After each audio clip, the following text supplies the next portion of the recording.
James, how's your arm?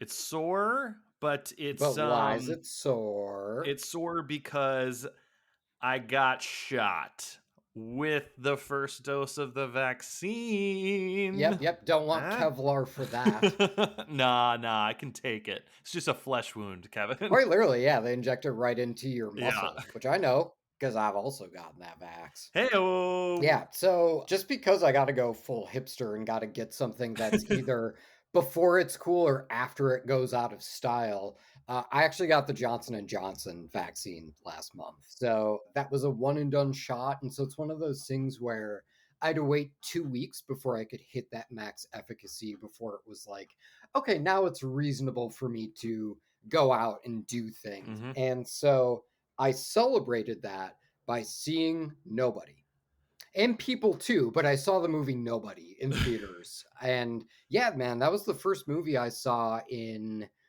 over a year at the theaters. And god damn it, it's amazing. Yes, this needs to be celebrated. I'm so happy Dude, for it was so you. nice. I don't even care if you liked the movie or not. It was probably you probably could have seen anything and you would have just been like, "Damn, it's good to be in this theater again." Here's the deal, man. I really enjoyed Nobody, but I will admit there was this part of me that's like, I'm probably overinflating it just because I was so goddamn happy to be in a theater again.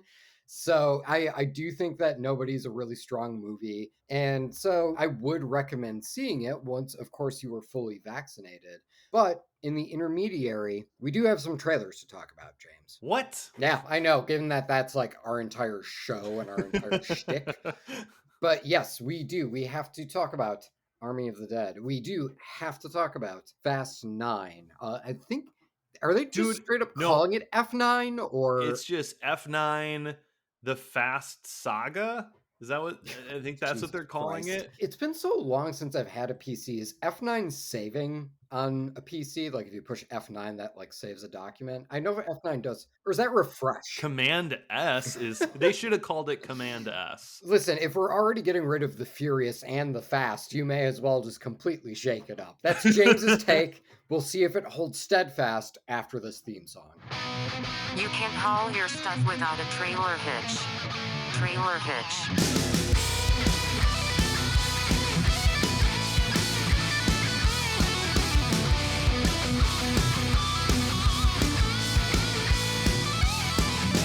Turn the lights, grab a seat, pour yourselves some whiskey neat. It's time to judge the shit out of these future releases by the movie trailers. We're trailer hits. This movie might totally suck, but the whiskey sure is going down fine. Yeah, we're trailer hits. Okay, James, so tell me, once you get that second shot, what's the first thing you're going to do? Okay, well, I think my wife and I are definitely gonna have to go like to an actual place and eat there instead of like Hmm. having to take it back to our apartment cave, Sure. dreaming of the outside. I think I'll still want to do like outside seating, but heck, this is Los Angeles. It's gonna be gorgeous out, so I'm cool with Yeah, that. yeah, for So I sure. think that's probably gonna be the first thing we do. But I honestly, for me personally, if I was just focusing on James, movie is definitely like the tippy top of my list. I don't know what movie because what is it going to be a month from now and a month and a half from It's now, oh right? yeah, no. It's a wild fucking west when it comes to what's actually playing in a theater right now. Yeah, I'm not going So to try and plan around that right now. We'll have to that goes week by week if a movie's actually going to come out or not. dude, But no, and hey, that's a very good choice for your you answer. That was my number two. My first one, I made it a point to just approach strangers and tell them to cough in my mouth. Like it was, there was something really freeing about that. Listener, will you cough in my mouth? If not, will you listen to Trailer Hitch? Hi, welcome to Trailer Hitch. I'm Kevin. what an odd request, I Kevin. needed a transition into the intro to the show. I did the best that I could. I could have come up with something, man. I could have said something about ArcLight theaters going to greener Oh fuck pastures. yeah, dude! I No, could have. 100%. We should no, we should pour one out for Arclight I right mean, well, now. yeah, I'll pour it out. Pour out some of this wine into my mouth for ArcLight. Mm-hmm. Yeah, but no. Now we have to live with your hilarious joke of people coughing in your mouth. That's our reality. Well, listen, we're gonna take people on an emotional roller coaster. We're going to start on a high of seeing movies in theaters. We're going to go to a new low for the show, which is coughing in people's mouths. We're going to bring them back up by talking about what the show is, and then we're going to bring them back down by talking about ArcLight. But first, please, James, introduce Yeah. yourselves to the people. Yeah, I was going to interrupt you at some point. The only question was how long would I let you rant before I interrupted you with oh, by the way, Kevin, hi, I'm I'm sorry, James. rant or speak profoundly for several minutes about coughing in my mouth. Stand up on your soapbox and just spray saliva as you're yelling across the audience. You're goddamn right I will, as I do every week. All right, so this is Trailer Hitch. We rate and review movie trailers. We rate them on a scale of need to see more, or never need to see. If James and I both like a trailer, we celebrate. Then we go see the movie, report back to you guys in a segment called Trailer in the Review, in which we talk about the trailer in retrospect and then review the film writ large. Now, granted, yes, these days it's a far shorter walk. James is just going to his couch. I'm going and seeing that shit in a movie theater, not trying to rub it in, but I kind of am. You old so-and-so. Yeah, sorry, man. Regardless, so whether it's we go and see it in a theater or are we paying $20 to get that early access thing on Amazon, that's sort of our thought process. Just because obviously a couple of the trailers we'll be talking about today will be dropping for free on video on demand services, be it Netflix or HBO Max, one of those. But at the same time, we are predicating this of would we pay full ticket price to see this? Speaking of full ticket price, James, no, thank you for mentioning it. We should pour one out for ArcLight Cinemas. So for our West Coast listeners, specifically those in Los Angeles, we took a pretty huge hit this past week because as people are getting vaccinated and are able to go and see movies, we were hitting a point where it's like, okay, cool, like we can do this again. Where would you like to go? And the honest answer for me is I'm so excited to see something at the Cinerama Dome, which is a part of ArcLight Hollywood. It's actually the first theater I went to when I moved to Los Angeles. I saw The Master there in 70 millimeter. It's a total Los Angeles landmark. I got to see Raiders of the Lost Ark there, like a screening of Raiders of the Lost Ark sounds there. amazing. It's just the best. I've also seen Ant-Man there, which is also fun. But Raiders will always be the one that I remember. So yeah, it's a huge landmark. It's been a part of LA now for decades. And yeah, they just announced that ArcLight is shuttering for good. They were great theaters. The ticket prices were a little bit more expensive, but like people there really cared. Like, and that enthusiasm came through with every screening. Yeah. And so the last movie that I saw at an ArcLight theater was Once Upon a Time in Hollywood. And so the last thing I saw at the Cinerama Dome was basically a movie that amounted to, man, here's some nostalgia for the good old days in Hollywood. And that irony is not lost on me. It still bums me out.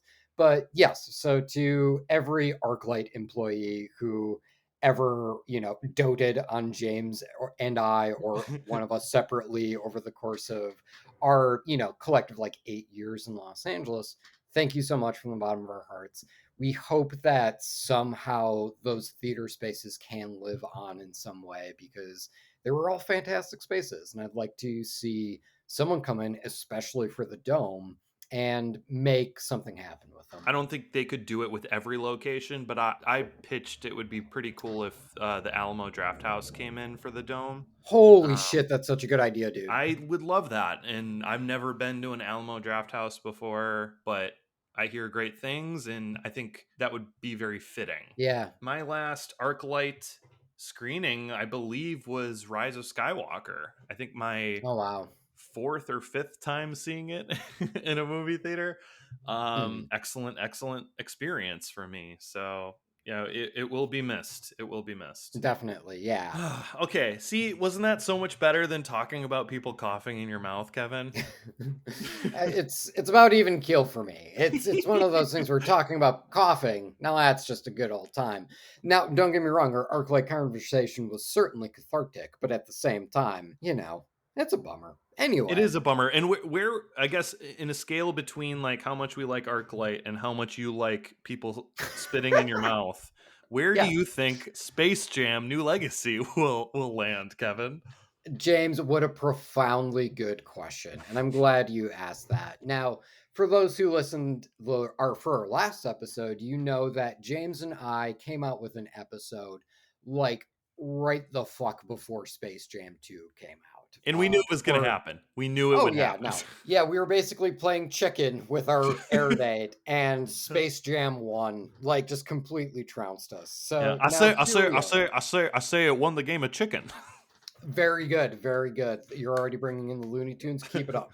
So it's one of those things where James and I have had this happen before. Now, thankfully, this isn't a frequent fixture within our show, but there have been instances where in which we record an episode, we get into our editing process, and as we're getting into our editing process, God damn it, a massive trailer dropped, and there's nothing we can do about it except for wait 2 weeks until we can actually get our thoughts down. Now, our last episode, we mentioned it because we knew it was coming. And James and I both gave our predictions for what we thought we would think of Space Jam 2.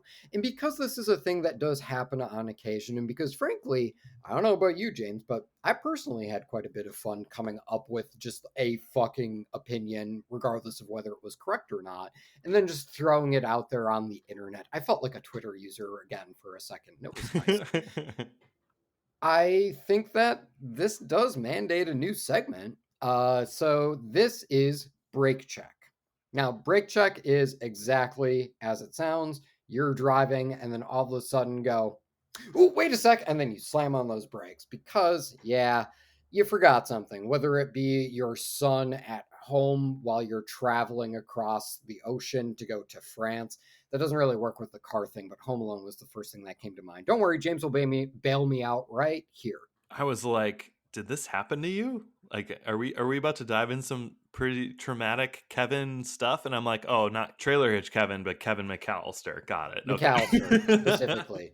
No, I was only left at home once, but it was okay. I just went out and someone coughed in my mouth and it made everything better. Yeah, loyal listeners know that if a joke doesn't necessarily land, oh, I'll just drive that fucking thing through the earth until you laugh, god damn it. Please let me know when you do so I can stop this bitch. And I will or will not cut it out of the episode. It completely depends on how I feel when I'm editing. I trust your discretion. Welcome to the space. Welcome, King James. Send this clown to the rejects. Wait.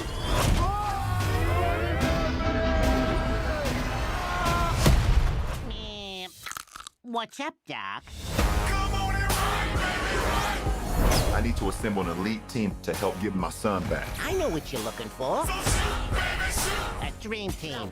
Welcome to the Space Jam. So yeah, brake check is when we got to slam on those brakes because there was something back maybe about a half mile, and we got to make sure that we hit those reverse lights, get on back there, give you our quick opinion on it. Now, because it has been 2 weeks, and maybe you, like me, also didn't entirely remember that Space Jam: A New Legacy dropped a trailer until James sent you an email being like, hey, should we talk about that? Because of that, Break Check is going to be a bit more condensed because, you know, you probably have your confirmed take on what you think of the new Space Jam trailer. So we're just going to give our 2 cents sort of after the fact. Now, to go off of what we were doing last time, yes, I'm going to bring up what I said. Let's see, my prediction was I was going to say LeBron James looks surprisingly good in this. I'm happy they put Lola Bunny in pants, and there's not enough Bill Murray. Those were my 3 predictions. Right. Now, my final verdict on this is, well, 1 out of 3 isn't bad, and that's not enough Bill Murray. Now, bear in mind, I'm not looking to shit talk LeBron James here. He's a basketball player. You can tell he's a basketball player based off of this. Just as you could tell that Michael Jordan was a fucking basketball player in the original Space Jam. I'm not necessarily looking for Meryl goddamn Streep over here. But is he a little bit stiff? Yeah, a little. But at the same time, it's fucking Space Jam. I'm not going in here expecting like peak acting. But okay, that's one trick against me. Lola Bunny, is she in pants? Absolutely not. She's still in those shorts. Are they still sort of awkwardly sexualizing her? Not as bad. She gives like that wink to the camera. So maybe there will be a new generation of kids who are just oddly confused by that. And I wish them all the best. Now, James, your predictions whereas there was going to be not enough basketball, but just enough Larry Bird. What say Just you? enough Larry Bird. That's right. Yeah, so the prediction that I care the most about, though, I nailed right on the head. And there is just the right amount of Larry Bird in this movie, which is to say, so There's zero. far, none at all. There is a part of me that wanted to make that joke. So, James, thank you for coming in with that sick dunk on Larry Bird because I knew that joke was there, and I'm happy you took the shot personally. You're welcome. We can't all be LeBron Jameses. Some of us has got to be Larry Birds, and I'll take that. I'll take that hit. Well, okay, but I want to know your opinion, at least like a capsule size. What's your opinion on the trailer as a whole? Yeah, I liked this trailer more than I thought I would. I was hearing rumblings that this movie was going to be like trying to do a lot, cram a lot of stuff in, and yeah, that's apparent in this trailer. Literally anything Warner Brothers has like the IP of currently, they jammed it in the audience of watching the basketball or other references throughout the trailer. The Iron Goddamn Giant is in this movie. The Iron Giant. If he doesn't finish the game by dunking and blowing up the entire court before saying Superman, why even bother having him in there? That's exactly. And like the Scooby-Doo mystery machine drives past at one point. LeBron James just like floats past a Game of Thrones planet. Oh, that was right. weird. Yeah. That was weird. It was weird. Look, they crammed a lot of stuff into this, but honestly, Listen, I'm sorry. I know you haven't watched the show, but it would be amazing if the entirety of the Sopranos cast somehow factored into Space Jam. Like, yes, no, you're completely right. Especially if we're getting Game of Thrones in there, let's get all of the Warner Brothers IP in there. I don't think it was overwhelming, which was nice. Like, it was like, I mean, it's basically Tron, but not a computer. I don't know. It's some sort of The Matrix looking thing because LeBron James says it, because that's another Warner Brothers property. Yeah, fair. Yeah. So okay. I got really excited when we started getting to like the fun and zany Looney Tunes stuff, though. Yeah, once LeBron James turns into a cartoon, sure. Yeah, that's really when it kind of like goes into, okay, this is what we're here for. We're here for Looney Tunes. I was a little concerned that the Looney Tunes would take a backseat to this, and it's just kind of like Warner Brothers advertisement for Warner Brothers stuff. Yeah. But they reference a lot of adult stuff in this, but I think they get away with it. I mean, even the first Space Jam referenced Pulp Fiction. It did, yes. Yeah, so I guess they can get away with it, as long as they keep the reference tame. Sure. What did you think overall? Yeah, wasn't really connect. It's one of those things where like, because the trailer was trying to like really build up the father-son dynamic initially. It really then was. It took a long time with it. Yeah. Yeah, and then the kid just gets yeeted into like this magical world where Don Cheadle is effectively the architect, and Don Cheadle looks at LeBron James and goes, "Ho ho ho! Well, I'll give you your son back if you play basketball." Which, like, why is that a valid exchange in Don Cheadle's mind? But also, it did make me wonder. Well, yeah, you're saying that because it's LeBron James and he's like legitimately pretty amazing at basketball, which does make me wonder: has an accountant ever been sucked into this machine? And has Don Cheadle looked at this guy and been like, "Ho ho ho! I'll give you your daughter back if you audit A&G for me."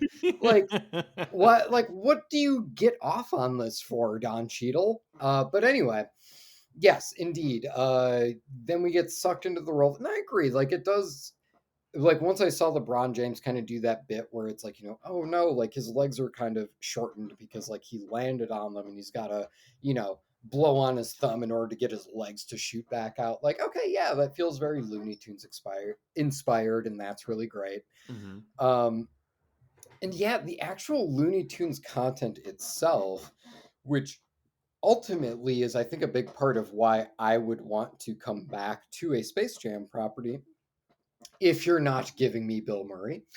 Ultimately, I kind of found that lacking. We basically only get like a couple of at least to my mind, standout jokes, which is the, shoot the ball, and then Yosemite Sam accidentally ends up shooting Daffy Duck, which, like, okay. And then you also get something with the grandma within like the Tweety Bird universe, where she's like effectively like karate kicking a ball into a hoop. And that was weirdly enough the note we end on with the trailer, which it's like it feels like that should be a moment saved for either LeBron James or Bugs Bunny, like kind of Yeah. one of your heavy hitters within the Looney Tunes universe. So yeah, I walked away from it kind of like, I don't think I necessarily have to see this. We actually didn't discuss this beforehand. James, you want to give ratings for Break Check? I I was think just we gonna should. ask. I'm like, I mean, it's kind of the Wild West here because we're developing this segment as we go, live on the air. I like the idea of us giving a rating on this because it gives the image that we're brake checking, we're slamming on our brakes, just loudly screaming a rating and then speeding the fuck back off. When I like that. I So love it. I love it. Okay, do you want to go first? yes, for me, this is a never need to see. Okay. And I'm screaming out my window, need to see more. All right, Yeah, beautiful, that's beautiful. I've explained why. So that's what you got. We got to move on because we can't hold up traffic. Yeah, exactly. Because we have to get to Vegas, man. Because there's a bunch of money in a vault right now, and it should be entirely easy to get, so long as we make it past the Army of the Dead. How would you like to make $50 million? On a warm summer's eve, on a train bound for nowhere. You ready to play? There's $200 million in the vault beneath the strip, with a 32-hour window to get it out. Find the safe. This should be a simple in and out. What the? You got know when to fold up, know when to walk away, and know when to run. What is this? It's a goddamn zombie tiger. That's crossing the line. You and who's Army of the Dead? This is Army of the Dead. This is directed by Zack Snyder, co-written by him and Joby Harold and Shay Hayton. This is starring Dave Bautista, Ella Purnell, Anna de la Reguera, Hiroyuki Sanada, Garrett Dillahunt, our random shoutout, because we here on Trailer Hitch like to give random shoutouts to cast and crew members because the top billed people tend to hog all the credit.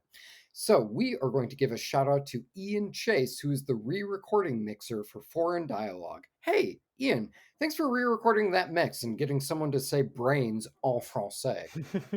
I know you didn't. I know it's a big cast and you didn't say her, but I am excited for Tig Notaro in this movie. Oh, no, you're 100% right. Yeah, she is in this. But you got to bear in mind, like, I'm just going off of IMDb, which is notorious about just, like, taking, like, bigger named people and just being like, no, we're going to throw you, like, second from the bottom on the IMDb page. Yeah, like, exactly. Guys. But no, you're definitely right. Tig Notaro is also in it. I am excited for that as well. But what's going on with Army of the Dead? Basically, we start with a "you son of a bitch, I'm in" montage. A guy approaches Dave Bautista, who's a chef extraordinaire, which you might be snickering at if you've seen the trailer because he's working at a diner, but like you wouldn't fuck with a diner burger right now. So anyway, this guy asks Dave Bautista, would you like a fuckload of money? Which it's never a question anyone says, can I think about it too? So Dave Bautista goes out, gets a bunch of his buddies together. We don't necessarily get a lot of backstory with this crew, but you get the sense with how happy they are to see each other. They've worked together before. Yes, okay, let's do this job. It should be as simple in and out. All you got to do is you got to go to this bank vault in Las Vegas. You steal all this money and away you go. Should be simple. Well, apparently, according to this guy, zombies are fucking simple because there's the entirety of Las Vegas is overrun by zombies. Now, I want to add an actual other layer of sarcasm on there because these zombies are not just your run-of-the-mill zombies. Not only do they run, they leap, they dodge fucking knives, and I'm not shitting you, they fall in love. There is actually a bit where like two zombies are sort of looking at each other forlornly next to a pool. It's very strange. So And anyway, they from can there, really get a crowd going too. Like there was definitely one just like pumping his fists in the air, and all the other zombies are all like, "Let's follow that guy. That guy knows where to get the brains." You yeah, know? no, man, for sure. They organize. Yeah. Absolutely. No, no, there is a distinct hierarchy there. You have to assume there's an economy. Yeah, otherwise these are zombies that purely run on social clout, which I don't know, is that enough for zombies? Or do you think they need more? Like, do you think they have a brain-based economy? These are the questions we ask here on Trailer Hitch. And these are the questions that I don't think this movie will be concerned with. But we care, goddammit. All right. So anyway, we commence the action montage, and that looks largely good. This shot was in the last trailer, but Bautista running on the card table shooting zombies is at least kind of the shit. And then we conclude with a zombie tiger. But does that zombie tiger fall in love? Time will tell. James, what did you think of this? The best way I can describe this trailer is it's actually two different trailers for the same movie. The first one is a Budweiser Super Bowl ad of Okay. Okay. just slow motion nostalgic Americana, you know, cracking open an ice cold bottle of beer and trucks and, the sunset and I mean, yeah, you they're son of a playing. bitch and hugging and getting Yeah, all and yeah. what's the yeah, you gotta know when to hold them, know when to fold them. I'm not quite sure what that song title is, but like it's definitely a very American country western style song that's Yes. like So playing so heavy that's with this that's the trailer. So first no, I love your Budweiser commercial discussion for this. so that's the first trailer is a Budweiser ad. And like you don't even like we know it's a zombie movie, but if this was your first time watching, it would just feel like oh, this is just like a heist movie, but it's just like I don't know, maybe this is just a Budweiser ad that is you know how ads do that like oh they make you think it's a trailer for a movie but really we're just selling like Tide, you know. Sure. But again, that is a testament, and Kevin and I have both said it, and we say it as a positive. That's just a testament to how beautifully Zack Snyder can shoot his movies. They're beautiful. They're beautifully shot movies. He is definitely a director where, especially with his use of slow mo and like high contrast color, most of the time, we'll get there. He is a director where like they basically spit out the trailers for you, like just because like his images can be that dynamic. Right. Yeah. And I always mean that as a positive for his films because I Sure. in general I like him as a filmmaker. So that's the first trailer. The second trailer is just a bonkers zombie movie, and you nailed it on the head. They're like, well, we're gonna raise the bar here. We're gonna make these zombies have like a complete society within Sin City, and what better place for the Walking Dead than to be in literal Sin City of the world. Hmm. um so it clearly looks like they're locked off in Vegas. It seems like the world has kind of just like figured out a way to keep them all isolated in Vegas. Yeah, yeah. Well, um what happens in Vegas stays in Vegas, so it makes oh my god, that's great. There's layers here. sense. I like that. No, I like that. I didn't even think about that slogan, but that's pretty good. But at the end of the day, it is a heist movie. It's Mhm. probably going to hit a lot of those tropes. You said it. It had a whole "you son of a bitch, I'm in" montage, and I was really into the heist tropes of this mixed with zombies, elevating the zombies-ness. And then on top of it, Kevin, I just would like to point out how masterfully I think this trailer was edited in terms of sound design, in terms of music, in terms Yeah, of just like the visuals chosen. I was really impressed with its music editing specifically because it is just that one song throughout, but then they zhuzh it up in the middle just enough Yeah. where, yeah, and like it completely works with like the heightened and stylistic imagery within the middle to the end of that trailer. And then, we kind of slide back into the original audio right at the end. And yeah, no, like I was actually because that is something that James and I usually point at and say, "Oh, you only used one song throughout a duration of like a 2 to 3 minute trailer," and that can tend to drag the energy of the piece down quite a bit.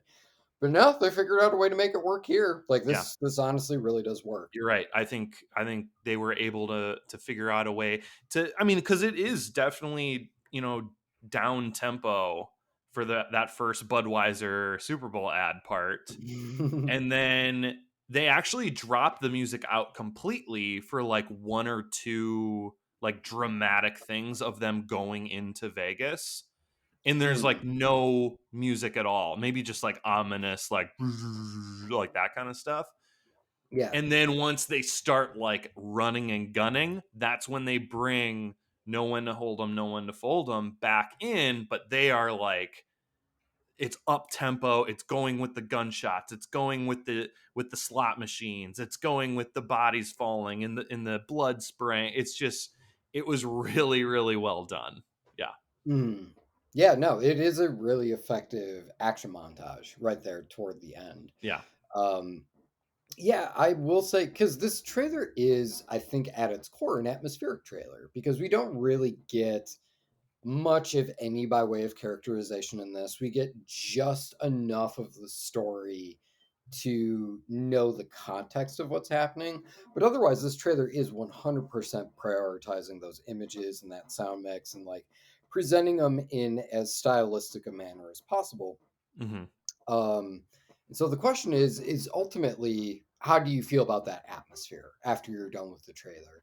And for me, I think the atmosphere is fine. I think like the only thing, and this is really weird because normally Zack Snyder is someone that really likes to build up the contrast between his colors within his cinematography. But here there's kind of like this desaturation going on, like especially within Vegas, everything kind of has this like off beige sheen to it Hmm. on everything. And it's one of those things where like I think the creative choice there is like, oh yeah, we're trying to create an image of Las Vegas that's been in ruin for quite some time. And so everything's sort of like faded and rusted a little bit. But that said, I think especially with how uh absurd the premise is, and I say that with a ton of love. I'm a fan of this premise. um, I think kind of like doing Zack Snyder's usual really high contrast colors would have actually been the choice I would have preferred, just because I think having those colors really pop would have made everything a little bit more stylistic, and I think it would have really done a good job of building Vegas up as this paradise that also is infected with zombies, and I think that Yeah. would have been really cool. But like, okay, that's just like a little personal thing. Um, I will say, when it comes to the zombies organizing, there was this part of me that thought, am I going to have to sit through a fucking zombie PTA meeting? Because I'm not a fan. Like, listen, I'm fine with zombies organizing. I'm fine with you getting zombie tigers. I'm even fine with the zombie tiger falling in love. But at a certain point, especially when you have your antagonist, these zombies not being able to verbalize, seeing a bunch of zombies going, "Rah, rah, rah, rah, rah, rah, rah, rah, rah, brains," and then off they go. It's like, I don't feel like I necessarily need that. And this trailer does, especially because it really seems to hammer in like, hey, look at them organizing. Look at how they're all kind of factoring around this one particular zombie leader. I am getting the sense that that is going to be a pretty big part of this. And granted, again, it's an atmospheric trailer. We're deliberately not getting that much. But the little I've seen of that is, I feel like this could have just been plain old zombies. But I am willing to hear it out. I'm willing to see where it goes. And ultimately, again, like I feel like the action that's present here is really fun. And you can tell that Zack Snyder basically was coming off of the DCEU and saying, this is uh, because zombie movies effectively were the thing that put him on the map. He did the Dawn of the Dead remake. Yeah. And you can tell that he's definitely at home here. And you can tell that there is a lot of glee that he's taking in staging those action sequences. And granted, the trailer that we saw before this had a little bit more of that comedic tone. There is some comedy here, but a lot of the comedy is contingent on a zombie tiger. Well, that's fucking crazy. Hold for thunderous applause. And it's one of those things where, like, But again, it's an atmospheric trailer. Like, you can't really stop and build a bit and shit like that. So it's one of those things where overall I would say I think the atmosphere here is solid. Like, I think that this does certainly tease something that's pretty cool. But for me, I'm not necessarily sure if this is all the way there yet. Okay. I can understand that. I had an absolute blast with this, and I think a lot of that goes to the editing Mhm. team that brought this to life, and like you said, Kevin, made the atmosphere come to life for me. They Mhm. rose the atmosphere from the dead, if you will. Um, I thought it was so much fun. It was such a blast, and my wife and I actually just started rewatching Zack Snyder's Dawn of the Dead like tonight before we started recording. Oh, dude, like Um, the first 20 minutes of that movie are fucking aces. it's so good. It's I so like the good. entire movie as a whole, but the first 20 minutes in particular are Yeah. just like Also, super Zack well done. Snyder is from Wisconsin. Represent most of Yes, of course. I love it when he like fits little Wisconsin related stuff in his movies. Even the Snyder cut of Justice League had the Gotham City football team that Cyborg was on. They were Mhm. playing the Wisconsin Badgers. Oh, no shit. Yeah, it's pretty awesome. Anyway, had to throw that in there too. But yeah, I had an absolute blast with this. I can't wait for it, Kevin. I This is a need to see it for me. Awesome, dude. Yeah, this is a need to see more for me. But again, I obviously you might really fucking click with this atmosphere. And if you do, then yeah, no, I do think that this is a really well put together trailer. Yeah. But yeah, just had a couple of reservations here or there. But this is a trailer that I'm giving a need to see more for. But oh, dude, no, this thing comes out in May. I'm totally gonna fucking watch it. Yeah, yeah. And it's on Netflix, so that'll make it easy. Yeah, absolutely. Yeah, if you're concerned, oh, well, will I be vaccinated by that point? Will this come out in the theater? Say not so fast. And Furious 9. We heard y'all needed a little love out here. Y'all ever thought about the wild missions we've been on? We've taken out planes, trains, tanks. I'm not going to even think about the submarine. And now we got cars flying in the air? Who is he? Jacob is Dom's brother. Crank it all the way up. Get back! We the soldiers. Man, we messing with magnets now? If you woke, don't wake up. Not today. All right, it's time to refresh with F9. This is directed by Justin Lin. This is written by Daniel Casey and starring. Okay, we're going to just do the big deep breath and see how many I can get through in one go of it. Vin Diesel, Michelle Rodriguez, Michael Rooker, Charlize Theron, Helen Mirren, John Cena, Jordana Brewster, Lucas Black, Finn Cole, Sung Kang, Tyrese Gibson. Where is Ludacris? Ludacris. Okay, that's it. I think that should be the title of this episode, or maybe just the title of 2021 is just, where is Ludacris? Oh, there he is. He's in F9. Okay, we're good. Our random shout out is going to go to Steven Ribeiro, who was the driver for Vin Diesel. Hey, Steven, genuinely, how cool was it to be working on Fast 9, look back at Vin Diesel and go, guess I'm in control now? All right, so what's going on in F9? First, we start with, of course, family barbecues. We have some acoustic folk number that made me think that, like, I'd accidentally clicked on a jeans ad from 2009.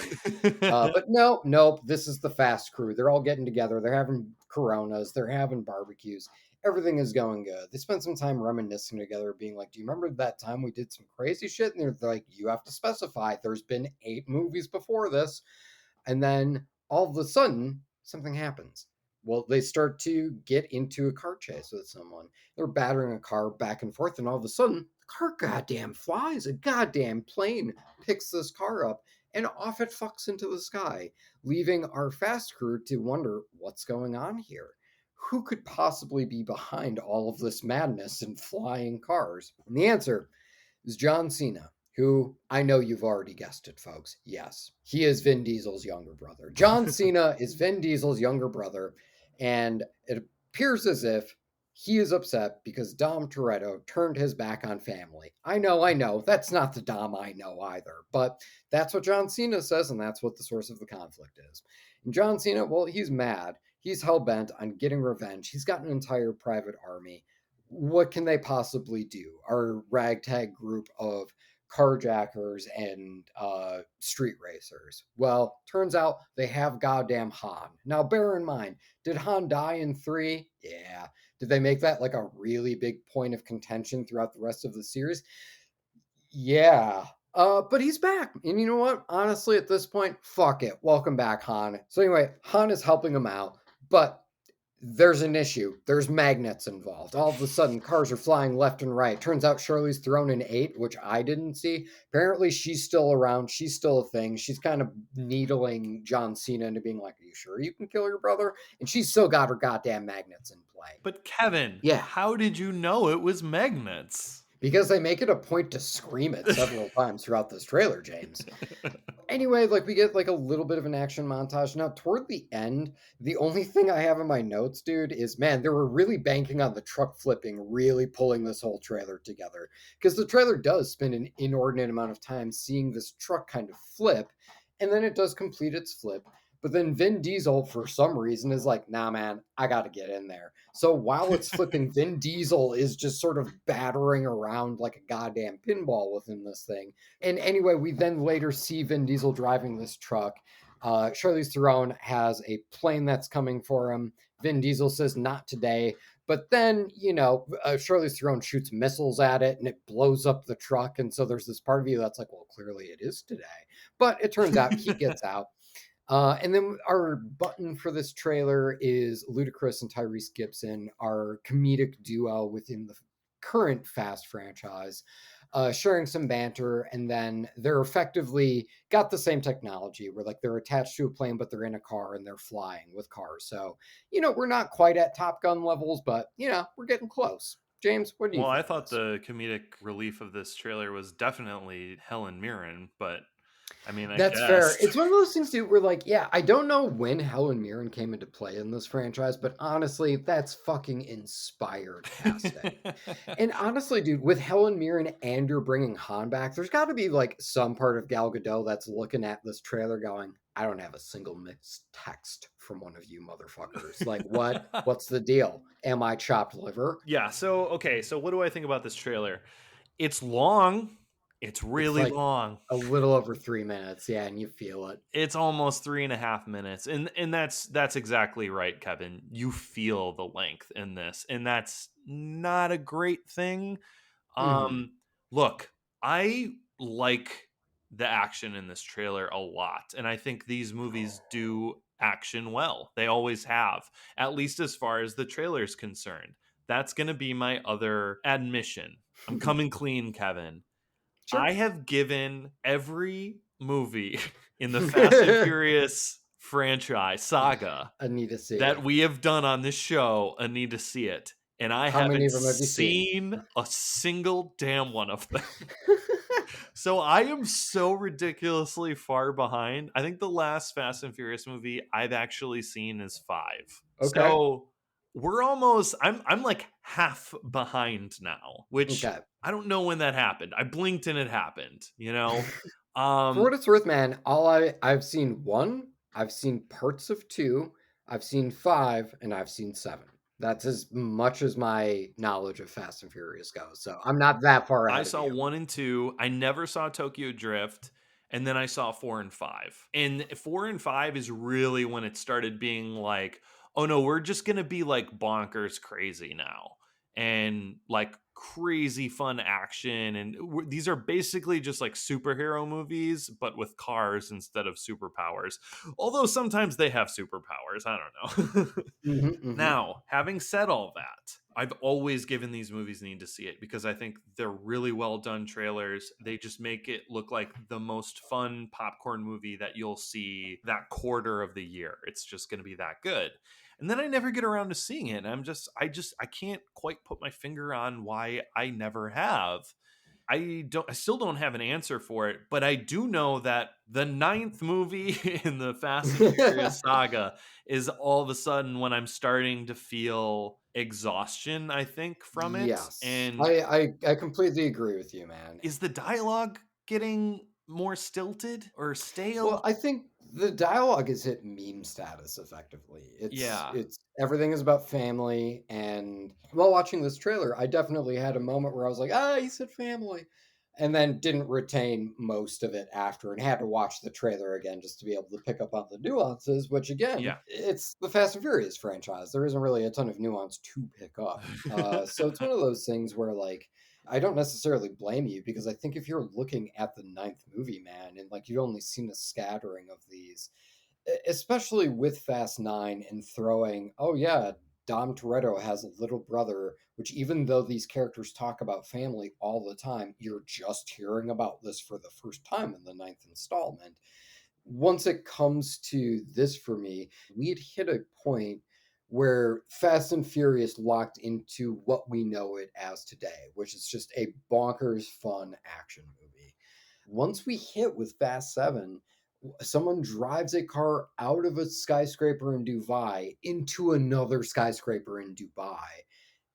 Additionally, in 7, The Rock flexes out of a cast at one point. And once you hit those heights, it's like, this is great. And genuinely, 7 was the last Fast movie I saw where I was like, no, that was a ton of fun. I'm glad I watched that. Now, here's the deal. Once you hit that levels of bonkers heights, where can you necessarily go? And while watching this, I was like, oh, please fucking tell me they go to the moon. Like, It's to tell me they go to space. space. That is the Yeah. next frontier for the Fast Saga, but I I don't. want to see a space shuttle drift, James, so bad. And this does, yeah, it's one of those things where, like, don't get me wrong, like, there's certainly crazy stunts in here. And sure, don't get me wrong, that last bit with the truck flipping and then, Vin Diesel is just sort of ping ponging around in the center of it, even though we have no context for why. Don't get me wrong, I giggled, I had fun with it. But at the same time, yeah, but I've already seen this franchise already kind of hit that level of ludicrous. And it's kind of like the last time we talked. It's Ludacris. like the last time we talked about the trailer for No Time to Die. We had said, like, hey, it's kind of time for the James Bond series to reinvent itself again. And I am starting to hit a point, and like, this pains me to say because I'm a fan of bonkers action, but it is at a point with Fast 9 after we've had, at this point now, this will be like, what, the fourth movie within that level of bonkers action. It's kind of starting to run its course. So you either got to like keep making this as insane as possible, or you got to pivot again. Yeah, I think I have finally learned my lesson of giving the last 5 Fast Saga movies a need to see it, that I'm like, just be honest with yourself, James. It's okay. You can be honest with yourself, James. You're not going to go see this movie. You're not. You haven't seen a Fast and Furious movie since Fast and Furious 5. You're not. Even the spin-off that you probably would have been okay with, like, you wouldn't have Oh felt yeah, Hobbs and lost. Shaw. Hobbs and Shaw, I didn't see that either. Like, It was fine. yeah, I'm sure it was. I'm sure it was. Yeah, I don't know. I think I've hit peak exhaustion with them. And no, look, it doesn't mean I won't see them, because I do think they legitimately do good action, right? But just the whole like standoff between John Cena and Vin Diesel in this trailer kind of said a lot to me of just like, this looks boring. Like, I don't care about their drama because you literally just decided in the 9th movie that Vin Diesel has a younger brother who's John Cena and he's the bad guy. And it's like, okay, well, they don't have a lot of great chemistry together. They're just scowling at each other. Which, I mean, for what it's worth, Vin Diesel and The Rock, all they did was scowl at each other in 5. The Rock has charisma like up the wazoo, but so I guess, John So Cena does John does Cena. too. You might not be able to see his charisma, but he's got it. Yeah, no, that's true. I know he does because I've seen him in stuff that he's excellent in. Especially, he can do comedy really well too. But in this, he's wearing a suit and just like slicked back business hair and just holding a gun. And there's at one point he's like swinging like Tarzan, but he just has like this very still scowl on his face as he's swinging. Just, it's the goofiest looking shit I've ever seen, but not in like a exciting way. Just like a, what is this gonna be? I don't really know. And then here's the thing. Magnets, Kevin. Magnets. I was excited about like all the crazy crap they were doing with magnets until they literally started shouting, "It's magnets!" all over this trailer. I'm like, yeah, we got that. And you know what? Even if we didn't get that, that would be pretty bold to let people think these cars are flying around through magic. Let them think that, and then in the movie they'll get through contacts it's magnets if they didn't get it already. We got that it's magnets though. You don't need people screaming it's magnets. That brings the coolness factor down like 1,000%. Yeah. But anyway, I can't believe how far I've fallen from these. I think, like I keep saying, I think the action is good, and I think the action will continue to be good. But I have zero interest in this movie to go spend my hard-earned dollars on. So this is a never need to see it for me. Ooh, Yeah. okay. Yeah, I'm gonna give you the God's honest. I'm right there with you. This is a never need to see for me as Did well. we Like, ever think it would happen, Kevin? yeah, I'm pretty sure you and I have been consistent in that you and I both give need to sees for every Fast and the Furious Yes. movie. And apparently F9 is where we drew the goddamn line. Yeah. Not Which, every ninth installment in a saga can be Rise of Skywalker, am I right? With that movie that everyone loves just like I do. oh Come yeah, at no, me. that's a Come pretty at me. that's an uncontroversial take. Thank you. Hey, listener, what are your uncontroversial takes? You can let us know by writing an email to us at trailerhitchmailbox@gmail.com, or you could also shoot us a message on Facebook. If you search Trailer Hitch Podcast on Facebook, you should be able to find us. You can send us that private link. Otherwise, if you want everyone to see that hot take, go ahead, post it on our wall. Or do you want to go to the place where takes are extremely bold, but also pretty short? Good news, we have a Twitter, at Trailer Hitch Pod. Feel free to hit us up there. Otherwise, if you want to take a picture of your take and send it to us, you can do so at our Instagram, at Trailer Hitch Podcast on there. Otherwise, you can leave a comment on the very YouTube video you're watching right now. And speaking of YouTube, go ahead, like, rate, subscribe, do all the things that help us find more listeners. And if you're not listening to us on YouTube, I'm assuming you're listening to us on either Apple Podcasts or Stitcher. And hey, same goes for you. If you want to rate, review, do all the things that help us find more listeners on those platforms, we would sincerely appreciate it as well. Before we go, and before I say thank you to people, and as we're talking about finding listeners and things like that, we actually have a quick little plug to do because one James Leesky is going to be on a podcast coming up soon. Ain't that right, James? That's right, Kevin. I recorded it actually a while ago, but I've been just chomping at the bit and asking the hosts of the podcast Lost on Lost, when is the episode coming out that I recorded with you guys? And it is coming out April 28th, which is a Wednesday.